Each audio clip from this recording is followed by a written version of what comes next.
So we're talking about how it affected your mental health. So next is the role of your support system. You know, who showed up and who really didn't. Yeah, man. A lot of people.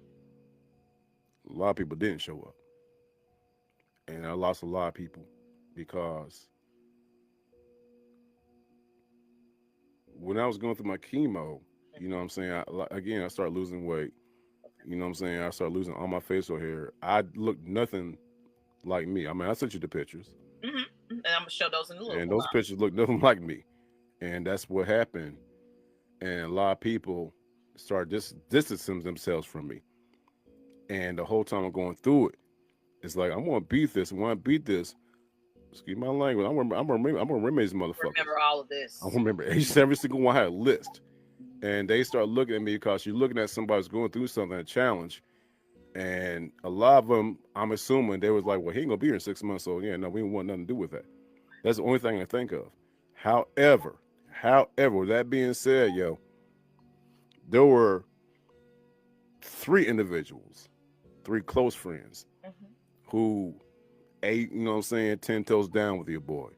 You know what I'm saying? Particularly when I was going through an issue and ailment when the chemotherapy, for those who don't know, chemotherapy kills all blood cells because it's trying to kill the cancer. It kills the red blood cells as well as the white blood cells. The white blood cells are needed to live. Okay. And so the white blood cells, chemotherapy kills all blood cells. And that's why when someone goes through chemo, they look so decrepit, and so because it's killing everything. Chemotherapy literally kills that person to get to the cancer. And then so I had an infection because of the chemo where it went to my legs, and somehow my legs just really literally stopped working. And so I had no strength. And I always remember this. I got back from the hospital and I was bedridden because the chemo gave me an infection to my leg where I could not walk. I had to walk with crutches or a walker. I could not even wash my own clothes. And I called my friend up. I said, can you please wash my clothes? And she came by, and dirty drawers and all. She came by, went to her crib, washed them, folded them and everything.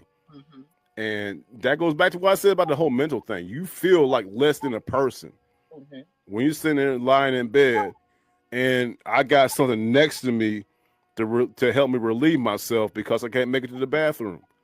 And then when people see that, they're like, oh, we don't want nothing to do with him. But they say they don't tell you that, right? They'll say that they show by their actions.